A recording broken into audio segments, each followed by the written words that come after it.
प्राचीन काळी स्वामी समर्थ महाराज महाराष्ट्रातील एका अरण्यात तपश्चर्या करत होते.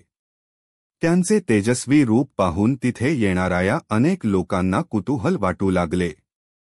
महाराज मात्र शांततेत स्वतःच्या साधनेत तल्लीन होते. कथा: अक्कलकोटमध्ये एका वडाच्या झाडाजवळ लोकांना वारंवार एक दिव्य तेज दिसायचे. त्या ठिकाणी लोकांची गर्दी वाढली, कारण अनेकांनी तिथे अद्भुत अनुभव घेतले होते. काही लोकांना वाटायचे की त्या झाडाखाली भगवान स्वतः प्रकट झाले आहेत. एके दिवशी एक लहानसा गवळा त्या वडाच्या झाडाखाली बसलेला होता. तो अचानक ओरडू लागला, "कोणीतरी मला बोलावतंय." आणि त्याला एका साधूचे दर्शन झाले. तो घाबरला, पण साधूने त्याला शांत केले आणि प्रेमाने त्याला जवळ घेतले. तो साधू म्हणजेच स्वामी समर्थ महाराज होते. महाराजांनी त्या मुलाला काही प्रसाद दिला आणि सांगितले, "जा, इतरांना सांग, मी इथे आलोय.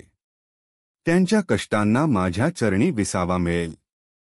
त्या मुलाने गावात जाऊन ही बातमी सांगितली. नंतर त्या झाडाखाली महाराजांना पाहण्यासाठी भक्तांची गर्दी होऊ लागली.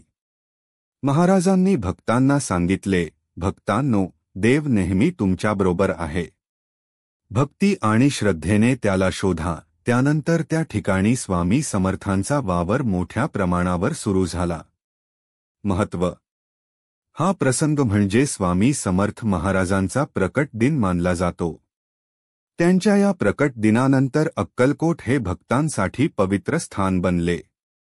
आजही या दिवसाला भक्त मोठ्या श्रद्धेने साजरा करतात आणि महाराजांचा कृपाशीर्वाद मिळवतात.